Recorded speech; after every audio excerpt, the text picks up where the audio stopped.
Quem vai explicar um pouco melhor os impactos de todos esses atritos do governo federal com o Banco Central é o Alexandre Schwartzman, economista e ex-diretor de assuntos internacionais do Banco Central. Bem-vindo, Alexandre. Opa, obrigado, um prazer estar aqui. Alexandre, primeiro de tudo, a fala de Lula, ela realmente é pertinente? Dava para diminuir essa taxa básica de juros? Não, já que o termo foi pertinente, não, ela é totalmente impertinente, né? Por uma razão muito simples, né? Se a gente for olhar as projeções de inflação com a manutenção da taxa e começando a cortar a taxa ali em meados do ano, entregaria uma inflação bem acima da meta esse ano, né? E acima, inclusive, da meta de inflação para 2024. Né? Então, uma redução nesse momento jogaria a inflação ainda mais distante da meta. A tarefa do Banco Central, não é a primeira vez que o presidente Lula é presidente, sabe que a tarefa do Banco Central é buscar trazer a inflação de volta para a trajetória de metas. Houve desvios consideráveis em 2021, 2022 e está com cara de 2023. Então, achar que existe espaço para queda de taxa de juros só porque o presidente disse para repetir o termo, impertinente. E o Gilberto Kassab, que hoje é secretário de governo lá no estado de São Paulo, ele disse que está faltando sintonia entre Lula e Haddad. Qual a tua avaliação sobre essa relação entre o presidente e o atual ministro da Fazenda? Eu discordo. Eu acho que o secretário Kassab, ex-prefeito, é um leitor normalmente muito agudo da situação política do país, mas não acho que falte sintonia lá, não. O que tem é que eu não acredito que o Fernando Haddad seja um agente, um ator independente nessa história toda. Ele está no Ministério da Fazenda para fazer aquilo que o presidente da República determina que ele faça. Nesse sentido, acho que a harmonia entre os dois é muito grande. A gente falou agora um pouco, né, que a Glaze não mediu esforços aí para fazer uma crítica ao Banco Central, disse que o BC está sendo mais crítico ao governo Lula do que foi ao governo Bolsonaro. Você acha que ela está certa ou realmente é melhor ter uma cautela diante dessa comparação tão cedo?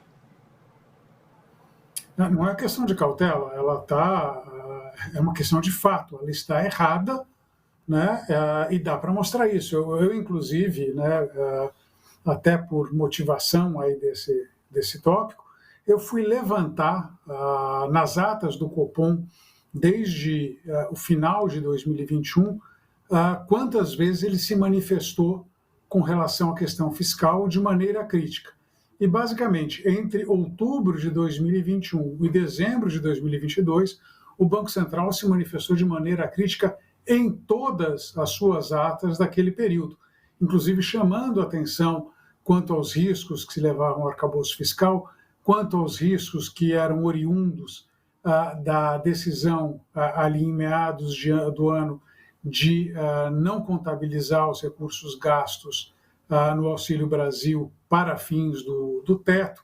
Né? Então, o Banco Central foi bastante crítico, é uma questão simplesmente de fazer a pesquisa ali nas declarações, nem digo declarações oficiais, é mais profundo do que isso. As atas das reuniões do Banco Central criticaram, sem exceção, a postura fiscal do governo Bolsonaro, pelo menos de outubro de 2021 até dezembro de 2022. Eu digo pelo menos que eu comecei a olhar a partir daí, que foi mais ou menos o momento de aprovação ainda, naquele momento, da PEC dos precatórios, que foi a primeira aprontada que o governo Bolsonaro deu no que diz respeito à questão fiscal, e manteve essa crítica ao longo do caminho. Então, o que só revela é que a presidente do PT, Gleisi Hoffmann, ela faz manifestações sem se dar sequer o trabalho de olhar se elas têm algum amparo na realidade ou não. É puramente chute com fins políticos de defesa do seu governo. Né? Enfim, nada muito diferente do que a gente via de outros políticos em outros governos fazendo. É basicamente desonestidade. E agora, diante dessas críticas tão públicas, a gente fica com essa dúvida: seria viável exonerar o presidente do Banco Central? Porque tem integrantes do governo Lula que têm lembrado que por 2 anos seguidos as metas de inflação estouraram e a responsabilidade de controlar a taxa seria do Campos Neto. Aí estão pedindo essa exoneração, sugerindo uma falta de competência por parte dele. Se ele pudesse ser, se ele fosse exonerado, quais seriam as consequências?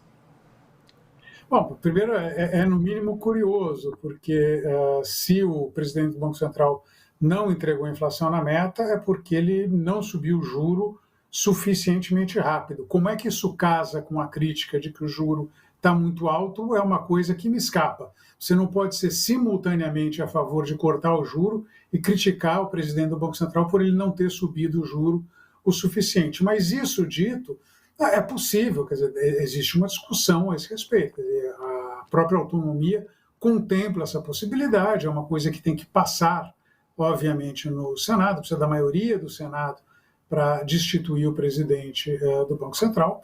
Talvez queiram se engajar nisso. Agora, é uma coisa que vai sair muito caro. Vai sair caro porque a gente já viu essas manifestações desastradas e impertinentes do presidente Lula, aí auxiliados por toda a sua corte de gente que só, de psicofantas, né, de gente que só repete aquilo que o governante principal fala, ela teve como efeito elevar simultaneamente as expectativas de inflação e as taxas de juros. Assim, se existisse uma medalha olímpica para tiro no pé, a gente poderia escalar o presidente Lula para as Olimpíadas de 2024.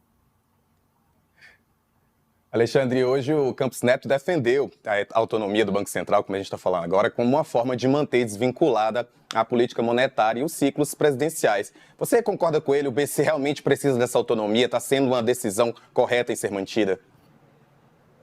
Veja, já se sabe há muito que um Banco Central sem amarras, né, é um Banco Central que pode ser tentado a estimular a economia em determinados momentos para fins de ganho político eleitorais.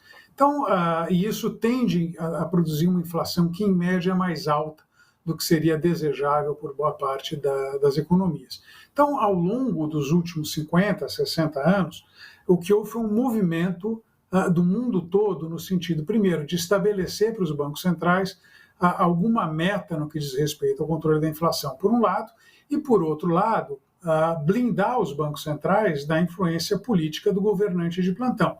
Então, não é por outro motivo que a gente vê autonomia ou independência, os termos são mais ou menos, tem diferenças, mas em última análise se referem à existência de mandatos ao longo dos quais os dirigentes não podem ser demitidos simplesmente pelo desejo do presidente, nos principais bancos centrais do mundo. Então, a gente tem o Federal Reserve, cujos dirigentes têm mandato, o Banco Central Europeu, os dirigentes têm mandato, o Banco da Inglaterra, o dirigente tem mandato, o Banco do Japão, o Banco do Canadá, o Reserve Bank of Australia, né? Aqui a gente tem no Chile, tem na Colômbia, tem no Peru, tem no México, quer dizer, o mundo todo está indo no sentido da autonomia. O Brasil, nesse aspecto, é bem atrasado. O Banco Central brasileiro foi inicialmente construído para ser autônomo.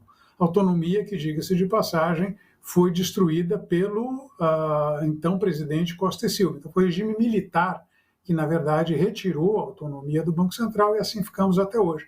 Está simplesmente fazendo um movimento que boa parte do mundo desenvolvido e do mundo emergente já entendeu que era necessário exatamente para evitar isso que o Roberto Campos falou. Vamos só lembrar um pouquinho, quer dizer, o Paulo Guedes topou fazer um pacote de estímulo fiscal na segunda metade do ano passado, inclusive foi criticado pelo Banco Central a esse respeito, para auxiliar a reeleição do presidente Bolsonaro. Imagina como teria sido um Banco Central que não fosse autônomo, com um presidente tentando a reeleição a qualquer custo. A gente teria visto o Banco Central baixando o juro, provavelmente viria alguém do PT para criticar isso naquele momento, né? Mas o fato é que a autonomia do Banco Central foi um dos instrumentos que impediu que o Banco Central, quer dizer, que deu a blindagem para o Banco Central para continuar subindo taxa de juros no momento eleitoral e não cortá-las de acordo com a conveniência política do governante de plantão.